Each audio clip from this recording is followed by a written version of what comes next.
মাদারীপুর শহরের college road এলাকার ৩ প্রবাসী ভাই মোফাজ্জল, একরাম ও এমদাদুল হাওলাদার ২০০৮ সালে সাব কবলামুলে মুবারক হুসাইনের কাছ থেকে ২২% জমি কিনে মিউটেশন করেন তারা।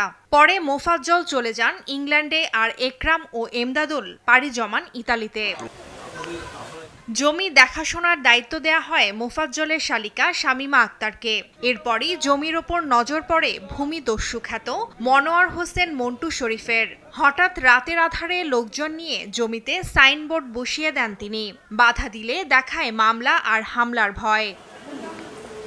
তাদের মতো মঞ্জুর ইসলাম, রিনা বেগম সহ অসংখ্য মানুষ এমন ঘটনার শিকার। ভুক্তভোগীদের অভিযোগ, ভুয়া কাগজপত্র বানিয়ে নিজের লোকজন নিয়ে জমি দখল করে একের পর এক বাণিজ্য করেন মন্টু শরীফ।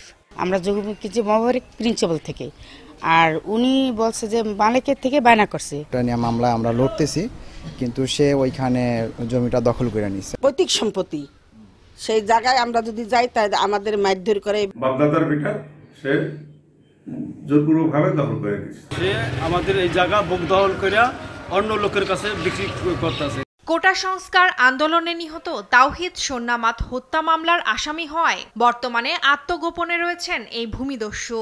নিয়ম মেনেই জমিতে সাইনবোর্ড দিচ্ছেন বলে মুঠোফোনে দাবি করেন তিনি।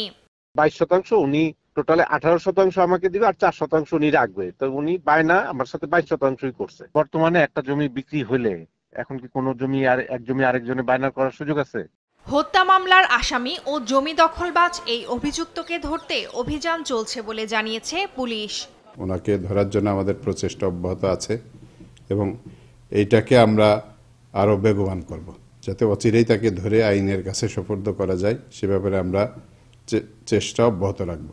সাবেক নৌপরিবহন মন্ত্রী শাহজাহান খানের ক্ষমতায় বলিয়ান হয়েই মন্টু শরীফ ভূমি দখলের নেশায় মেতেছিলেন বলছেন স্থানীয়রা। নিউজ ডেস্ক, দেশ টিভি।